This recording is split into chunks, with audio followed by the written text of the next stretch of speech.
13일간의 공식 선거운동이 시작됐습니다. 역대 최고 경쟁률 속에 후보들 간의 기선 잡기 경쟁이 첫날부터 치열했습니다.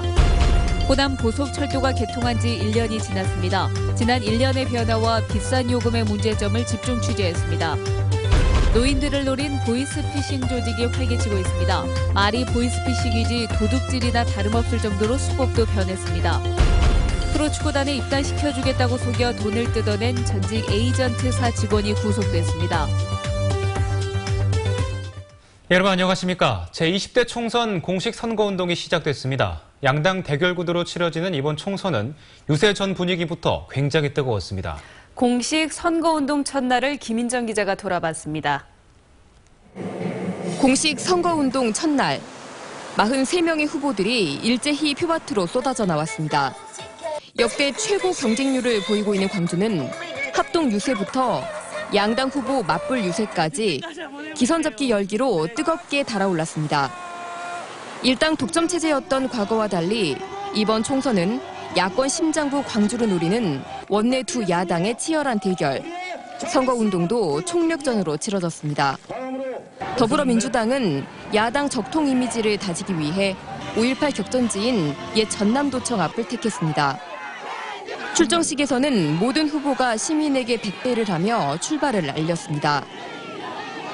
더불어민주당은 이에 부응해서 저는 혁신을 통해서 저는 교체가 됐습니다.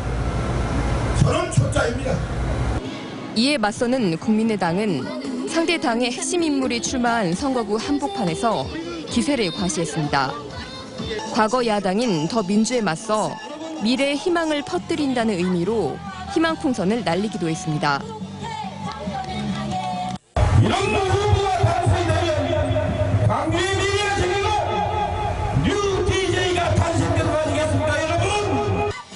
공식 선거운동은 제20대 총선 전날까지 총 13일간 펼쳐집니다.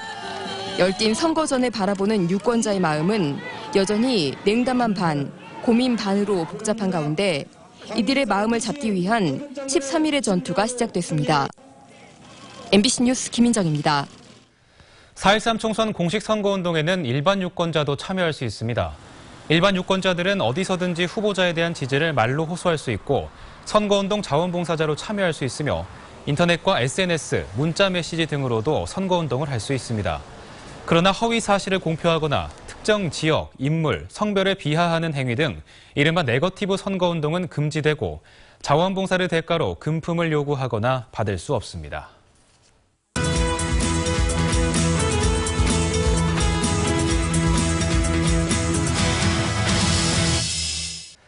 4.13 총선 격전지를 살펴보는 시간, 오늘은 재선 의원과 정치 신인, 여기에 옥중 출마한 무소속 후보 간 치열한 접전이 예상되는 광주 동남갑 선거구를 한신구 기자가 보도합니다.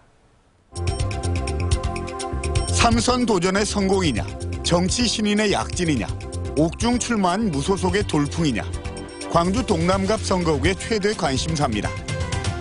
국민의당 장병환 후보는 기획예산처 장관을 역임한 경제통에다 재선의 관록을 가장 큰 장점으로 꼽습니다. 이번 총선 무능한 여당과 수권 능력을 잃은 더민주 심판을 강조하고 있지만 경선 과정에서의 잡음과 현역 물갈이 여론은 풀어야 할 과제입니다. 무능하고 무책임한 정부 여당과 호남을 이용만 하는 제1야당에 맞서서 호남인 주도하에 정권 교체를 이룩할 수 있는 국민의당을 선택해 주십시오. 더민주 최진 후보는 DJ 정부 시절 청와대와 국정홍보실 국장을 거친 전략통으로 새로운 리더십으로 정권 교체의 선봉장이 되겠다고 말합니다. 그렇지만 공천이 늦어지면서 인지도가 낮고 지역 기반이 없는 약점을 어떻게 극복하느냐가 관건입니다. 남구의 토박이로서 청와대 국정 경험을 최대한 활용해서 지역 발전에 획기적으로 기여하고 새로운 정치 개혁이 선봉에 서고자 합니다. 새누리당 한경로 후보는 나주 혁신도시와 연계한 동남구 발전 등 지역 현안 사업 해결을 위해서 힘있는 여당 의원의 역할을 강조하고 있고 민중연합당 신나리 후보는 서민들의 아픔을 정치인이 어루만지지 못한다며 99% 흑수저들의 세상을 위해서 무기력한 정치를 치료하자고 말했습니다. 18번째 선거에 도전하는 무소속 강도석 후보는 부패하고 불법 탈법이 반치는 썩은 정치를 걸러내고 지역 일꾼을 선택해달라고 호소했습니다. 시간제 아이 돌봄 서비스를 비롯한 임신, 출산, 교육을 위한 마더센터를 유치하여 아이 낳아 키우고 교육하기 좋은 낭구를 만들겠습니다. 정치가 썩었다라고 하십니다. 정치를 바꾸기 위해서는 세대 교체가 필요합니다. 젊은 진보 저 신나리가 정치판을 바꾸겠습니다. 특권 정치 없애겠습니다. 사이비 정치인들의 잡탕 정치를 청산할 수 있는 그 선택의 시간이 다가옵니다. 남구민 여러분들의 각별한 성원과 지지를. 여기에 선거법 위반 등의 혐의로 구속된 강훈태 후보가 유권자에게 직접 심판받겠다며 옥중 출마했습니다. 방림동과 백운동 등 6개 동을 동남을 선거구에 떼준 선거구의 변화와 관록과 폐기의 대결, 옥중 출마까지 겹쳐 동남갑 유권자의 선택에는 변수가 많습니다. MBC 뉴스 한신구입니다.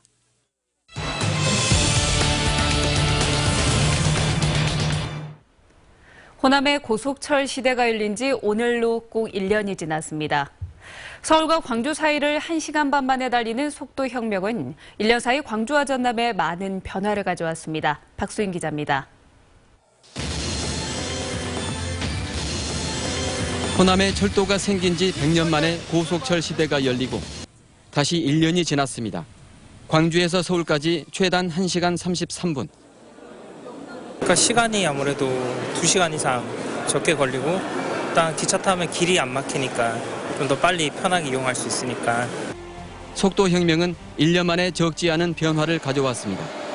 호남 KTX 이용객은 무늬만 고속철이었던 때보다 42%나 증가했고 송정역 이용객은 1년 사이 3배로 늘었습니다. 광주와 전남 주요 관광지들은 KTX 효과를 톡톡히 누리고 있고 특히 여수는 한 해 관광객 1000만 명 시대를 열었습니다. 장소 판촉을 통해서 거쳐가는 관광을 머무르는 관광으로 전환시킬 것이냐 하는 숙제는 가지고 있습니다. 수도권 병원이나 백화점 등으로 소비자가 빠져나가는 빨대 효과는 크게 우려할 정도는 아니지만 그렇다고 안심할 상황도 아닙니다. 이번 KTX 1년 개통한 시점을 보니까 저희들이 전년 대비해서 100억 정도 늘어서 900억가량이 역에 유출이 되고 있는 상황입니다. 철도 승객은 크게 늘었지만 고속버스 수송 분담률은 50% 벽이 무너졌고 항공사들은 할인 공세에도 부진을 면치 못하고 운항을 중단하거나 횟수를 줄였습니다.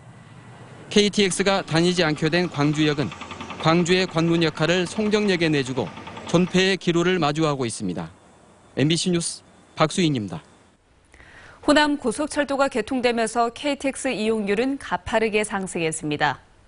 하지만 값비싼 요금에다 할인 정책도 지극히 제한적이어서 서민들이 이용하기에는 문턱이 너무 높다는 지적이 일고 있습니다. 이계상 기자입니다.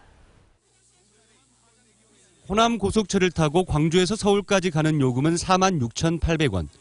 4인 가족이 왕복으로 이용하는데 35만 원이 넘는 돈을 지출해야 하는 상황입니다. KTX의 경우 청소년 할인 폭이 좁다 보니 가족 여행을 할 때 KTX를 타기엔 부담스러울 수밖에 없습니다.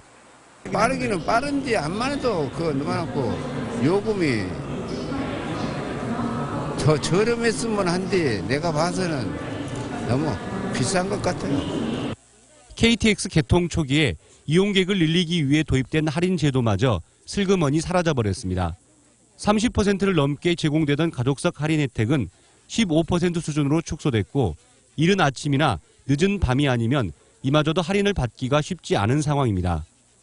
특히 호남 고속철도 분기역이 충북 5성으로 바뀌면서 늘어나게 된 19km를 운행 요금에 반영하지 않겠다던 정부의 약속도 여전히 지켜지지 않고 있습니다. 값비싼 KTX 요금은 남도를 찾는 관광객들에게도 큰 부담입니다. KTX를 통해서 수도권 관광객들을 호남 지역으로 많이 유치하기 위해서는 상대적으로 비중이 큰 교통비 부담을 많이 덜어줘야 됩니다. 코레일은 요일과 시간, 혼잡도에 따라서 KTX 요금을 탄력적으로 할인해주는 철도 요금 개편안을 마련하고 있다고 밝혔습니다. MBC 뉴스 이계상입니다. 은행 예금을 찾아놓으라고 한 뒤 집에 침입해 돈을 훔치는 이른바 절도형 보이스피싱 사기가 급증하고 있습니다. 절도형 사기 일당이 경찰에 붙잡혔는데 중국으로 송금한 돈이 무려 50억 원에 달했습니다. 송정근 기자입니다. 77살 고모 씨는 보름 전 금감원 직원을 사칭한 전화 한 통을 받았습니다. 고 씨의 계좌가 범죄에 이용됐다며 돈을 인출해 집에 두라는 내용이었습니다. 우체국 예직은 이거 지금 잡아다 놓고 들통이 났다. 돈을 빼돌렸다. 내 돈을 빼돌려갖고 그래서 우리가 잡았다. 나는 금감원 지시에서 움직인다. 시키는 대로 한 고 씨는 이후 이상한 생각이 들어 경찰에 신고했습니다. 고 씨가 집안에 보관해둔 현금을 훔치기 위해 집 근처를 서성이던 용의자들은 경찰이 잠복해 있는 것을 눈치채고 달아났지만 끝내 붙잡혔습니다. 이른바 절도형 보이스피싱 사기 용의자들입니다. 붙잡힌 일당 6명은 이 수법으로 경기도와 경북에서 3,200만 원을 훔쳤습니다. 이들은 지난 3년 동안 중국으로 50억 원을 송금했습니다. 중국에 있는 친구 형이 저 주소를 알려서 저는 그 주소로 가서 돈을 가져왔습니다. 돈을 은행에서 찾아놓으라고 한 뒤 집에 침입해 몰래 가져가는 수법의 보이스피싱 피해액이 올 들어 광주에서만 2억 5천만 원에 이릅니다. 전에는 이 숫자를 눌러가지고 계좌이체 형식으로 많이 했는데 그게 엄청 많이 차단되고 있습니다. 그 홍보도 잘 되고 있고 금융기관에서도 협조가 잘 되고 있어서 많은 액수가 넘어가려고 하면 좀 차단을 하고 막고 있거든요. 경찰은 주로 판단 능력이 떨어지는 노인들이 절도형 수법에 당하고 있다며 금융기관이나 수사기관을 사칭한 전화를 받을 경우 곧바로 신고해 줄 것을 당부했습니다. MBC 뉴스 송정근입니다.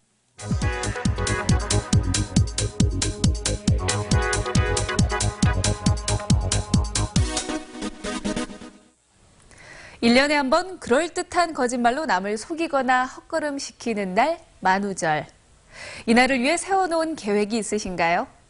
만우절은 16세기부터 시작됐는데요. 역사가 긴 만큼 세계에는 기상천외한 거짓말들이 있습니다.